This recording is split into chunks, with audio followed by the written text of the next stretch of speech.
அன்பு வணக்க நண்பர்களே, அனைவரும் வாழ்க்கையில் வெற்றி அடைய எனது மனமார்ந்த பிரார்த்தனைகள். சரி, இன்றைக்கு திருமண பொருத்த எண் 6க்கு 7, அதாவது கூட்டு எண் 6இல் பிறந்தவர்கள் கூட்டு எண் 7இல் பிறந்தவர்களை திருமணம் செய்தால் அவங்களுடைய வாழ்க்கையின் வெற்றிகளை பார்ப்போம். 6 என்பது சுக்கிரனுடைய எண்கள்.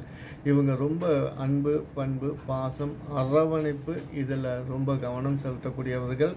சொத்து சேர்க்கைகள் இவங்களுக்கு அதிகமாக இருக்கும். இந்த இடத்துல 7வது எண், அதாவது கேதுவோட எண் சேரும்போது இவங்களோட வாழ்க்கை கொஞ்சம் மாறுபட்டு இருக்கும். எப்படின்னு சொன்னாக்கா, இவங்க ஆன்மீக வாழ்க்கை, பொது வாழ்க்கை, பொது தொண்டு இதில் ரொம்ப கவனம் செலுத்துவாங்க. இருந்த போதும் இவங்களுக்கு குடும்பத்து மேலே அக்கறைகள் ரொம்ப ரொம்ப இருக்கும். அப்படி இருக்கும் போது இந்த 6வது எண்ணோடு சேர்ந்து 7வது சேரும் போது இவங்களுக்கு நிறைய வெற்றிகள் வருவதற்கு வாய்ப்பு இருக்குது.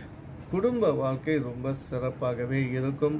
ஆனால் இவங்க என்னன்னு சொன்னாக்கா, கொஞ்சம் வாக்குவாதத்தில் ஈடுபடுவதற்கு வாய்ப்பு உண்டு. ஏன்னு சொன்னாக்கா, இவங்க ஒருத்தர் பொது வாழ்க்கையிலும் ஒருத்தர் குடும்ப இல்லற வாழ்க்கையிலும் ரொம்ப கவனம் செலுத்துகிறாங்க. ஸோ அதனால் இவங்களுக்குள்ள கொஞ்சம் கருத்து வேறுபாடுகள் உருவாகுவதற்கு வாய்ப்புகள் உண்டு. ஆனால் இதில் 3வது நபர்கள் யாரும் சேரலைனாக்கா அவங்க பாட்டுக்கு சந்தோஷமாக இருப்பாங்க. இவங்களுக்கு பிரிவினையெல்லாம் எதுவும் வருவதற்கு வாய்ப்பு இல்லை. சின்ன சின்ன பூசல்கள் தான் ஒழிய. ஆனால் இருவருமே சந்தோஷமாக தன்னுடைய குழந்தைகளுக்காக நிறைய சொத்துக்கள் சேர்ப்பதில் இவங்க கவனம் செலுத்துவாங்க. பிள்ளைங்களை படிக்க வைக்கிறதுலையும் இவங்க நிறைய கவனம் செலுத்துவாங்க. மற்றபடி இவங்களுக்கு எந்த ஒரு பிரச்சனையும் இருக்காது.